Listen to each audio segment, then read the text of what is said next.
নমস্কার, আমি doctor Samima jasmine Ali, obstetrician and gynaecologist. আজকে আমি একটা টপিক নিয়ে বলতে এসেছি, that is pregnancy of unknown origin. আমার কাছে এই কোয়েশ্চেনটা অনেকেই করেন এবং আমার পেশেন্টসরাও আসেন। একটা স্পেশাল সিচুয়েশন যেখানে প্রেগনেন্সি টেস্ট কিট দ্বারা পজিটিভ আসছে, মানে দুটো দাগ আসছে, কিন্তু ইউএসজি করালে তাতে প্রেগনেন্সি ধরা পড়ছে না। এই কন্ডিশনে যেহেতু ইউএসজি-তে ধরা পড়ছে না, আমরা জানি না আদৌ প্রেগনেন্সি এসছে কিনা এবং প্রেগনেন্সিটা কোথায় এসছে। আমি এর আগে অনেক ভিডিওতে বলেছি একটপিক প্রেগনেন্সির কথা। সুতরাং আমরা জানি না প্রেগনেন্সিটা আদৌ ইউটেরাসের ভেতরে আছে না বাইরে আছে। সেই জন্য এই কন্ডিশনটাকে বলা হয় pregnancy of unknown origin. So এই কন্ডিশনটা কি হয়? নর্মালি মিসড পিরিয়ডের একটা হিস্ট্রি থাকে, মানে পিরিয়ডস মিস হয়েছে। কাপলরা ট্রাই করছে প্রেগনেন্সির জন্য, বা ট্রাই না করলেও প্রেগনেন্সির টেস্ট করিয়েছেন, পজিটিভ এসছে, কিন্তু ইউএসজি করিয়েছেন, ইউএসজিতে কিছু ধরা পড়ছে না। তো এটা কেন হয় এবং হলে কি করতে হবে?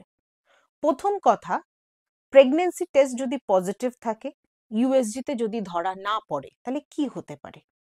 প্রথম হতে পারে যে প্রেগনেন্সিটা এখন খুবই ছোট আছে, খুবই অল্প দিনের, সেই জন্য ইউএসজিতে এটা ধরা পড়ছে না।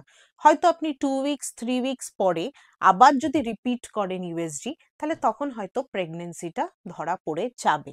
দ্বিতীয়ত হতে পারে যে প্রেগনেন্সি এসছিল, আপনার ব্লিডিং হয়েছে, প্রেগনেন্সিটা কমপ্লিট অ্যাবর্শন হয়ে গেছে, মানে পুরোটা বেরিয়ে গেছে, সেই কারণে ইউএসজিতে আসছে না।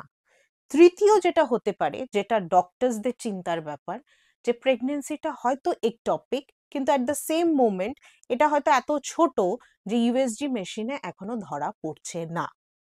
তাহলে এবার ভেরি নেক্সট কোয়েশ্চেন, যে কি করা উচিত?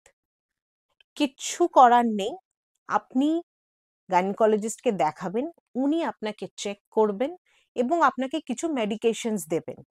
আপনি জাস্ট বাড়িতে ওয়েট করবেন, 2 to 3 উইকস পরে আবার একটা ইউএসজি রিপিট করাবেন, তাতে ডেফিনেটলি ধরা পড়ে যাবে যে প্রেগনেন্সি আছে কিনা এবং সে প্রেগনেন্সিটা কোথায়।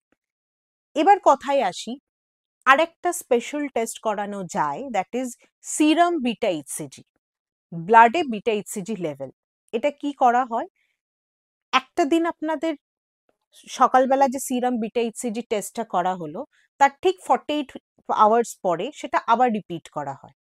যদি দেখা যায় প্রথম ভ্যালু থেকে দ্বিতীয় ভ্যালু বেড়ে গেছে, তাহলে দেয়ার ইজ আ চান্স যে এটা আপনার নর্মাল প্রেগনেন্সিতে কন্টিনিউ হতেও পারে, আবার এটা একটপিকও হতে পারে। এবার যদি প্রথম দিন বিটা এইচসিজি ভ্যালু যা ছিল, 48 আওয়ার্স পরে দেখা যাচ্ছে সেটার ভ্যালু আরো কমে গেল, তার মানে ভায়াবল প্রেগনেন্সি, মানে প্রেগনেন্সিটা কন্টিনিউ হওয়ার চান্সেস কম, হয়তো ওটা ব্লিডিং হয়ে বেড়ে গেছে।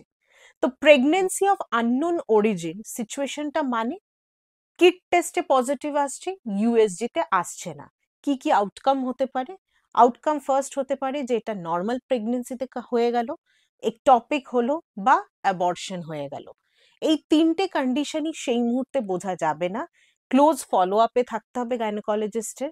উনি আপনাকে যেরকম বলবেন সেরকম ভিজিটে যেতে হবে, যে রিপোর্টস করতে দেবেন সেগুলো করাবেন, এবং এক্সপেক্টেড 2 উইকস পরে ইউএসজি তে ধরা পড়ে যাবে। চিন্তার ব্যাপারটা তখন হয় যদি এটা একটপিক হয়। আপনার সিমটমস দেখে আপনার গাইনোকোলজিস্ট যদি সাসপেক্ট করেন যে আপনার একটপিক হতে পারে এটা, তাহলে অবশ্যই উনি আপনাকে অ্যাডমিট করে নেবেন, বা আপনাকে হয়তো শিখিয়ে দেবেন কিছু অ্যালার্মিং সাইনস অ্যান্ড সিমটমস, সেগুলো ফলো করবেন। উদ্বিগ্নর কোনো দরকার নেই, নিশ্চিন্তে থাকুন, নর্মাল খাওয়া দাওয়া করুন। একটা নর্মাল প্রেগনেন্সি থাকলে যেরকম কেয়ারফুল থাকার কথাবার্তা থাকে, সেগুলো ফলো করুন, গাইনোকোলজিস্টকে টাইমলি ভিজিট করুন এবং ইউএসজি রিপিট করান। তাতে ক্লিয়ার হয়ে যাবে যে এই প্রেগনেন্সিটা কোন দিকে এগোচ্ছে। থ্যাংক ইউ, সুস্থ থাকুন, ভালো থাকুন।